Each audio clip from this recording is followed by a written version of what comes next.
ओम नमो श्री ज्योतिराजाय विवेकानंद सूराय सच्चिदासुख स्वरूपाय स्वामिने तापहारिणे। ধ্যান ও মনের শক্তি থেকে আমরা প্রথম যে পর্ব শুরু করলাম সেটি হলো ধ্যান কি। এর পরবর্তীকালে যে পর্ব নিয়ে আজকে আলোচনা করব সেটি হলো ধ্যান কেন করব। ধ্যানের শক্তি আমাদিগকে সব কিছু দিতে পারে।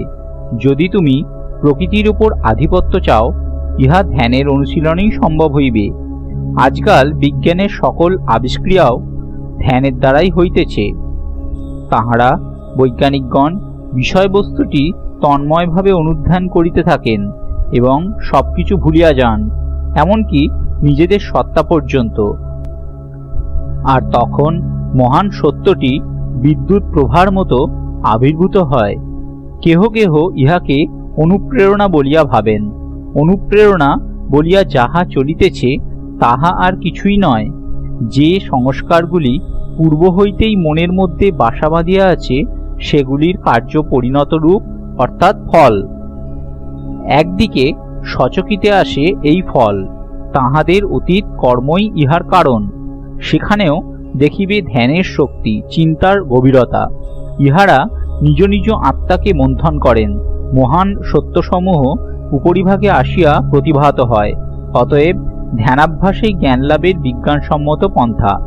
ধ্যানের শক্তি ব্যতীত জ্ঞান হয় না। অভ্যাসের দ্বারা সত্যগুণ বর্ধিত হইবে, সুতরাং মনও একাগ্র ও প্রফুল্ল হইবে।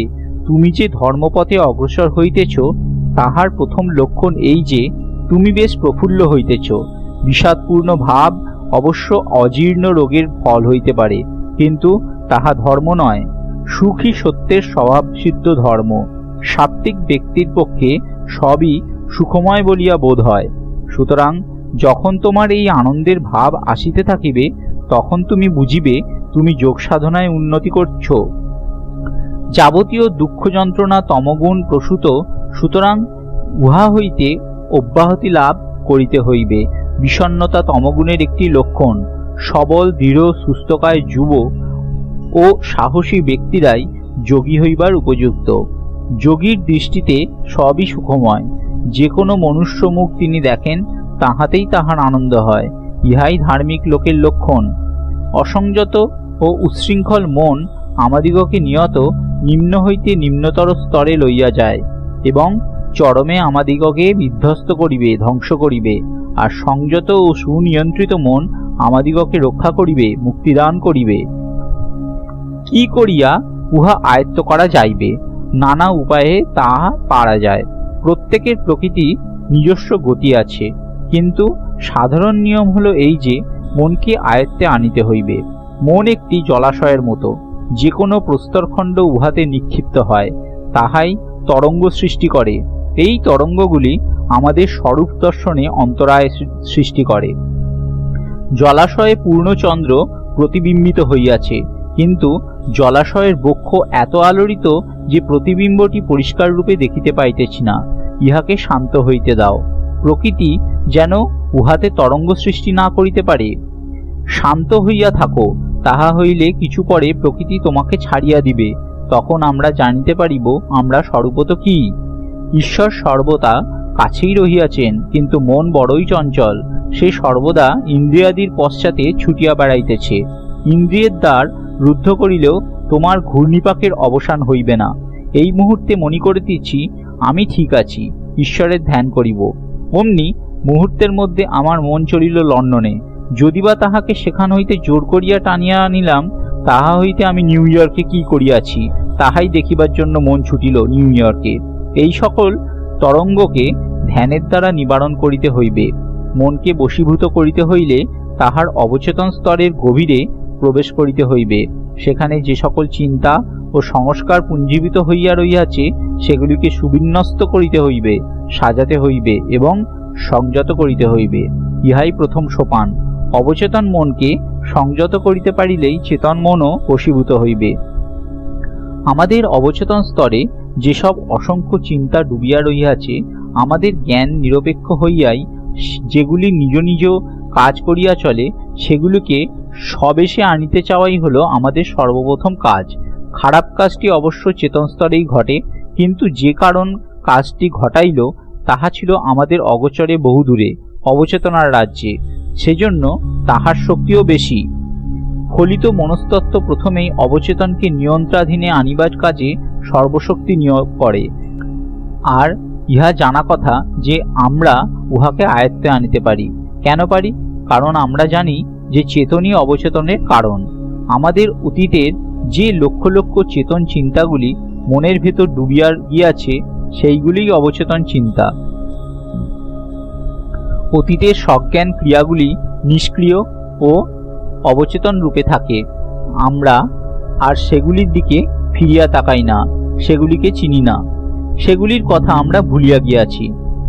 কিন্তু মনে রাখিও, অবচেতন স্তরে যেমন পাপের শক্তি নিহিত হয়েছে, তেমনি পুণ্যের শক্তিও আছে। আমাদের অন্তরে অনেক কিছু সঞ্চিত আছে, যেন একটি থলির মধ্যে সব পুড়িয়া রাখা হয়েছে। আমরা সেগুলির কথা ভুলিয়া গিয়াছি, সেগুলির কথা ভাবি না পর্যন্ত। আর তাহার ভেতর এমন অনেক চিন্তা আছে যেগুলি পচিয়া যাইতেছে, পচিয়া নিশ্চিত বিপদের কারণ হইতেছে। এইসব অবচেতন কারণই বাহিরে আসিয়া মানব সমাজকে ধ্বংস করে। সেজন্য যথার্থ মনস্তত্ত্বের উচিত, যাহাতে এগুলির চেতনার আয়ত্তে লইয়া আসা যায়, তাহার চেষ্টা করা। আমাদের সম্মুখে রইয়াছে গোটা মানুষটিকে যেন জাগাইয়া তুলিবার বিশাল কর্তব্য, যাহাতে সে নিজের সর্বময় কর্তা হইতে পারে। শরীরের ভেতরে যেসব যন্ত্রের কাজকে আমরা স্বয়ংক্রিয় বলিয়া থাকি, যেমন যকৃতের ক্রিয়া, সেগুলিকে পর্যন্ত নিজেদের ইচ্ছাধীন করা যায়। এ বিষয়ে চর্চার প্রথম অংশ হল অবচেতনকে নিয়ন্ত্রণ করা। পরের অংশ চেতনারও পারে চলিয়া যাওয়া। অবচেতনের কাজ যেমন চেতনার নিম্ন স্তরে হয়, তেমনি আর এক ধরনের কাজ হয় চেতনার ঊর্ধ্বে, অতিচেতন স্তরে। এই অতিচেতন অবস্থায় পৌঁছলে মানুষ মুক্ত হয় ও দেবত্ব লাভ করে। কোনো বিষয়ে ইচ্ছামতো আমরা নিজেরাই যেন মনোনিবেশ করতে পারি, বিষয় যেন আমাদের মনকে টানিয়া লয়। সাধারণত বাধ্য হইয়াই আমরা মনোনিবেশ করি। বিভিন্ন বিষয়ের আকর্ষণের প্রভাবে আমাদের মন সেখানে সংলগ্ন হইয়া থাকিতে বাধ্য হয়। আমরা তাহাকে বাধা দিতে পারি না। মনকে সংযত করিতে হইলে যেখানে ইচ্ছা করিব, ঠিক সেখানেই তাহাকে নিবিষ্ট করিতে হইলে বিশেষ শিক্ষার প্রয়োজন। অন্য কোনো উপায়ে তাহা হইবার নয়। ধর্মের অনুশীলনে মনঃসংযম একান্ত প্রয়োজন। এই অনুশীলনে মনকে ঘুরাইয়া মনেরই উপর নিবিষ্ট করিতে হয়। রাজযোগ বিজ্ঞান প্রথমত মানুষকে তাহার নিজের আভ্যন্তরীণ অবস্থাসমূহ পর্যবেক্ষণ করিবার উপায় দেখাইয়া দেয়। মনই ওই পর্যবেক্ষণের যন্ত্র। আমাদের বিষয় বিশেষে অবহিত হইবার শক্তিকে ঠিক ঠিক নিয়মিত করিয়া অন্তর্জগতের দিকে পরিচালিত করিতে পারিলেই উহা মনকে বিশ্লেষণ করিয়া ফেলিবে এবং তাহার আলোকে আমরা ঠিক ঠিক বুঝিতে পারিব আমাদের মনের মধ্যে কি ঘটিতেছে। মনের শক্তিসমূহ ইতস্তত বিক্ষিপ্ত আলোক রশ্মি সদৃশ। ইহা কেন্দ্রীভূত হইলেই সবকিছু আলোকিত করে। ইহাই আমাদের জ্ঞানের একমাত্র উপায়।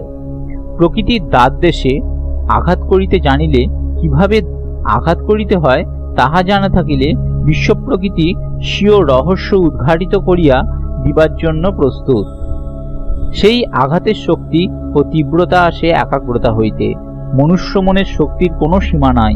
উহা যতই একাগ্র হয় ততই উহার শক্তি একটি বিষয়ের উপর কেন্দ্রীভূত হয় এবং ইহাই রহস্য। অধিকাংশ ব্যক্তি এই জগতে কোনরূপ আদর্শ ছাড়াই জীবনের অন্ধকারের পথ হাতড়াইয়া বেড়াইতেছে। যাহার একটি নির্দিষ্ট আদর্শ আছে, সে যদি 1000 ভ্রমে পতিত হয়, যাহার কোনরূপ আদর্শ নাই, সে তবে 50,000 ভ্রমে পতিত হইবে, ইহা নিশ্চয়। অতএব একটি আদর্শ থাকা ভালো। এই আদর্শ সম্বন্ধে যত বেশি পারা যায় শুনিতে হইবে, ততদিন শুনিতে হইবে যতদিন না উহা আমাদের অন্তরে প্রবেশ করে এবং আমাদের মস্তিষ্কে প্রবেশ করে, যতদিন না আমাদের রক্তের ভেতর প্রবেশ করে, যতদিন না উহা আমাদের প্রতি শোণিত বিন্দুতে ধ্বনিত হয়, যতদিন না উহা আমাদের শরীরের রন্ধ্রে রন্ধ্রে ব্যক্ত হইয়া যায়। অতএব আমাদিগকে প্রথমে এই আত্মতত্ত্ব শ্রবণ করিতে হইবে। কথিত আছে যে হৃদয় পূর্ণ হইলেই মুখ কথা বলে, সেইরূপ হৃদয় পূর্ণ হইলে হাতও কাজ করিয়া থাকে। এর পরের পর্বে আমরা আলোচনা করব ধ্যানের প্রাথমিক কথা। ওম নমঃ শ্রী জ্যোতিরাজায় বিবেকানন্দ সুরয়ে সচ্চিদ সুখ স্বরূপায় স্বামিনে তাপহারিণে।